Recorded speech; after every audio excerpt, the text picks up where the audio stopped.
Malati filalima bala jelen fononu amba fo aw bismillah anga 3 minutes info koni jëm kan keneka bi ambe alamsa do la jon kalo klim gon sabasa amba flani gon fla la sem bambolo ka do ma bioto dore ayara ka fo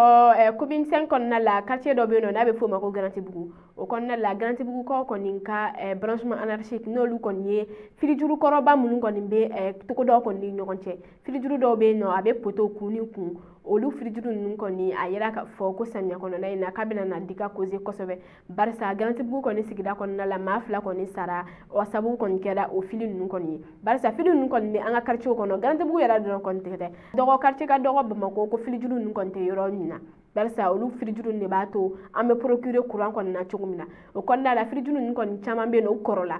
o ya yira ka fo ko tellement que courant frijuru nun koni korola fo ube yuba u koni yuba len koni ne bato abena ni problème mere barsa ni ji senama ni mami koni temetora walma e ga bara koni be a niveau la be songa katara la se ema ko bela jelen ki jantu yere la branchement anarchique munun koni ba nga tugudo koni na beki jantu yere la surtout en cette saison d'hivernage o koni na la famille ko nyuma o ka soro kuma en kono ama fo o kambe anyontuma